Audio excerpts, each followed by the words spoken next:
নমস্কার, শিব শক্তি অ্যাস্ট্রো চ্যানেলে সকলকে স্বাগত জানাই। আশা করি সকলে আপনারা ভালো আছেন, ভালো থাকুন, সুস্থ থাকুন। আজকের মাসিক রাশিফলের ভিডিওই আলোচনা করব কর্কট রাশি এবং লগ্নের জাতক জাতিকাদের আগামী এপ্রিল মাসটা কেমন কাটবে।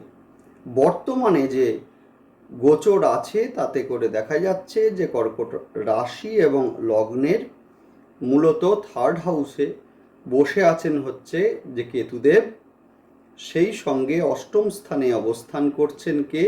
শনিদেব, মঙ্গল এবং শুক্র। নবম স্থানে অবস্থান করছেন রবি, বুধ, সেই সঙ্গে রাহু। দশম স্থানে অবস্থান করছেন কে? দশম স্থানে অবস্থান করছেন বৃহস্পতিদেব নিজে। মূলত যে গোচরটা আলোচনা করলাম সেটা হচ্ছে বর্তমানের, সেই সঙ্গে এপ্রিল মাসের ফার্স্ট উইকের পর দেখব যে রবি এবং বুধকে মেষ রাশিতে ট্রানজিট হতে, সেই সঙ্গে শুক্রদেবকে আমরা দেখব যে নবম স্থানে ট্রানজিট হতে, অর্থাৎ মিনের ঘরে ট্রানজিট হতে। সুতরাং মাসটা কেমন কাটবে আপনাদের সেই নিয়েই আজকের ভিডিওটা আলোচনা করব। অবশ্যই আপনারা কিন্তু চ্যানেলটাকে সাবস্ক্রাইব করে নেবেন। সাবস্ক্রাইব করবেন এই জন্যেই কি, মূলত যে কোনো ট্রানজিট আমাদের জীবনে কিন্তু দারুণ এফেক্ট দেয়। সুতরাং গ্রহের গোচর অনুযায়ী আমাদেরকে চলতে হয়, আমাদের সিদ্ধান্তগুলোকে নিতে হয়, আমাদের যে প্ল্যানিং সেগুলোকে সাজাতে হয়, তাহলে ভুল হওয়ার সম্ভাবনাটা কম থাকে। যার ফলে কি হচ্ছে, প্রতিকারের জন্য আমাদের কিন্তু ছুটতে হয় না। মূলত দেখব আমরা যে কর্কট রাশি এবং লগ্নের ক্ষেত্রে, বিশেষ করে নাক্ষত্রিক আলোচনায় আমরা যদি যাই, তাহলে আমরা দেখব যে মূলত পুষ্যা নক্ষত্রের ক্ষেত্রে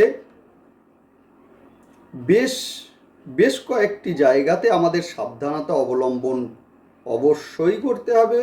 সেই সঙ্গে পুনর্বসু নক্ষত্রের ক্ষেত্রে আমরা দেখব যে কর্মপ্রাপ্তি বা যারা অলরেডি কর্মে আছেন এদের ক্ষেত্রে প্রমোশনের একটা সুযোগ আসতে চলেছে। সেই সঙ্গে অশ্লেষা নক্ষত্রের জাতক জাতিকাদের আমরা দেখব যে কোনো কাজ করার আগে কাজটাকে খুঁটিয়ে দেখে নিতে হবে, না হলে কিন্তু বুদ্ধির ভুল হওয়ার সম্ভাবনা, এটা কিন্তু মূলত এপ্রিল মাসের শুরুতে বা শুরু পর্যন্ত এটা থাকছেই। যাই হোক, এবারে আমরা চলে আসি মূল আলোচনায়। মূল আলোচনাতে যেটা আমরা বলবো যে কর্কট রাশি এবং লগ্ন, যেটা কিনা জলরাশি, সেই সঙ্গে মূলত চর প্রকৃতির একটি রাশি। যাই হোক, এরা কিন্তু সবাইকে নিয়ে চলতে ভালোবাসে, সেই সঙ্গে জীবনে কিন্তু ঝড়ঝাপটা এলেও এরা কিন্তু কাউকে বুঝতে দেয় না। মূলত চন্দ্রের রাশি হওয়ার জন্য এরা কিন্তু যথেষ্ট মিশুকে হয়ে থাকে।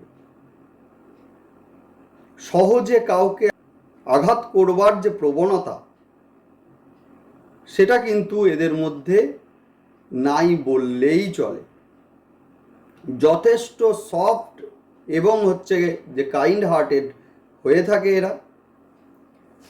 মাসের শুরুতেই আমরা দেখব যে রবি নবমে থাকছে, যদিও সেটা মিত্র ক্ষেত্রে হলেও রাহুর সঙ্গে। ফলত কি হচ্ছে না, হঠাৎ অর্থের ব্যয় সেটা কিন্তু লক্ষণীয়, সেই সঙ্গে সঞ্চিত অর্থ বেরিয়ে যাওয়ার একটা প্রবণতা সেইটা কিন্তু লক্ষ্য করা যাবে। সেই সঙ্গে পিতার শারীরিক অবস্থার বেশ কিছুটা অবনতি সেটা কিন্তু এই সময়ে লক্ষণীয়। হঠাৎ করে অসুস্থ হয়ে যাওয়ার ঘটনা এইটা কিন্তু এই সময়ে লক্ষ্য করা যাবে। সেই সঙ্গে প্রতিবেশীদের দ্বারা হঠাৎ করে ক্ষতি হওয়ার একটা আশঙ্কা বা প্রতারিত হওয়ার একটা আশঙ্কা, এইটা কিন্তু এই সময়ে থাকছেই, বা সম্মান হানির একটা ঘটনা এইটা কিন্তু থাকছেই। সুতরাং বুঝে শুনে কথা বলুন। যে সিদ্ধান্তটা আপনারা নেবেন সেটা কিন্তু একটু বুঝে শুনে নেওয়ার চেষ্টা করুন। মূলত যারা হার্টের সমস্যায় ভুগছেন অলরেডি, তাদের ক্ষেত্রে আমি একটাই কথা বলবো যে আপনারা দয়া করে একটু চেক আপে থাকুন। মূলত এপ্রিলের ফার্স্ট উইকের পর রবি মেষ রাশিতে গোচর করবেন, যেটা আপনার কিন্তু রাশি বা লগ্নের সাপেক্ষে দশম ঘর। ফলত আলটিমেটলি বলতেই পারি যে দশম ঘরে বৃহস্পতিদেব অলরেডি বসে আছেন, অর্থাৎ এই সময়ে কিন্তু আপনাদের যে প্রচেষ্টা কর্মপ্রাপ্তির ক্ষেত্রে সেটা কিন্তু অনেকটাই বৃদ্ধি করবে।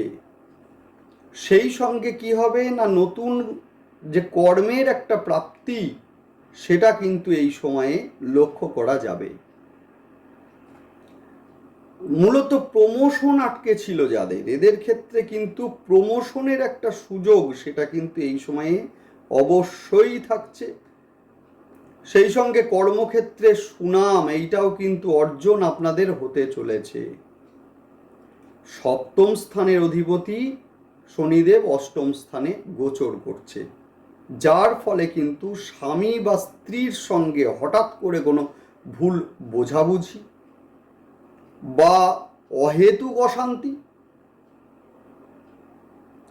বা হঠাৎ করে পুরনো কোনো ব্যথা, বিশেষ করে মাজা বা কোমর, হাঁটু, সেই সঙ্গে পা, অস্থি সংক্রান্ত ব্যথা ফিরে আসার একটা সম্ভাবনা এটা কিন্তু এই সময়ে লক্ষ্য করা যাচ্ছে। সেই সঙ্গে পায়ে আঘাত লাগার, হঠাৎ করে পায়ে আঘাত লাগার একটা সম্ভাবনা এটা কিন্তু এই সময়ে লক্ষণীয়।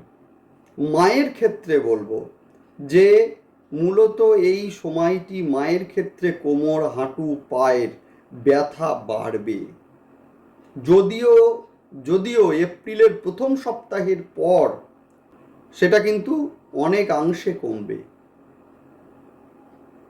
সন্তানের জেদ এই সময়ে বৃদ্ধি পাবে, সন্তানের অন্যমনস্কতা এইটাও কিন্তু এই সময়ে লক্ষ্য করবেন আপনারা। সেই সঙ্গে বলবো সন্তানের সঙ্গে বন্ধুর মতো মিশুন এই সময়ে, ভুলগুলো শুধরে দিন। যাদের বিবাহের কথা চলছে আমি অন্তত অনুরোধ করব যে বিয়ের অনুষ্ঠানটি মূলত এপ্রিলের পর করার চেষ্টা করুন, অবশ্যই ভালো হবে। নেক্সট আসবো নাক্ষত্রিক বিশ্লেষণে। কর্কট রাশি এবং লগ্নের জাতক জাতিকাদের, মূলত পুনর্বসু নক্ষত্রে যাদের জন্ম, এদের ক্ষেত্রে কিন্তু কর্মপ্রাপ্তির ক্ষেত্রে একটা বিরাট সুযোগ এই সময়ে আসতে চলেছে, আপনারা ইউটিলাইজ করুন।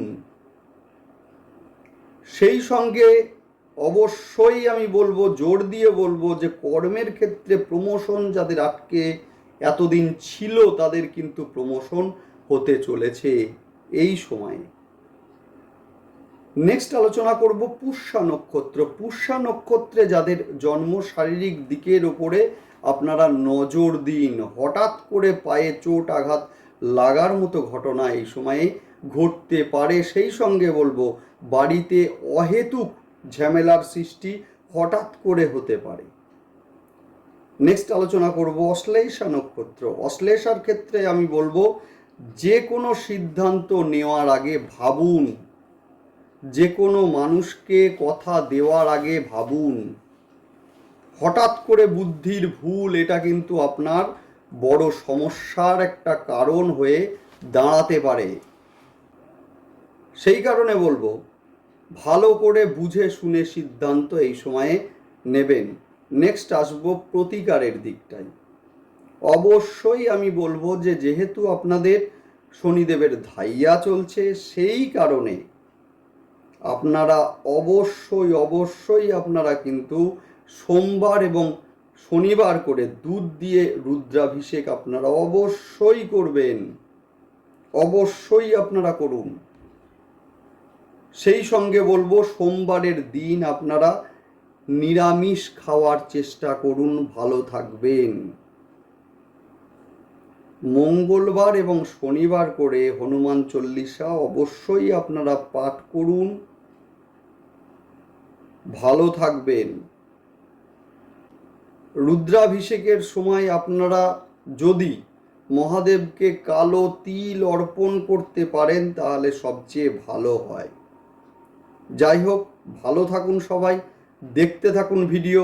সেই সঙ্গে সকলকে আরও একবার অনুরোধ করব, চ্যানেলটিকে সাবস্ক্রাইব করে নিন, সঙ্গে থাকুন, প্রতিটা ট্রানজিটগুলো দেখতে থাকুন, আপনারা সেই মতো সিদ্ধান্ত নিন। ভালো থাকবেন, ভালো থাকুন, নমস্কার।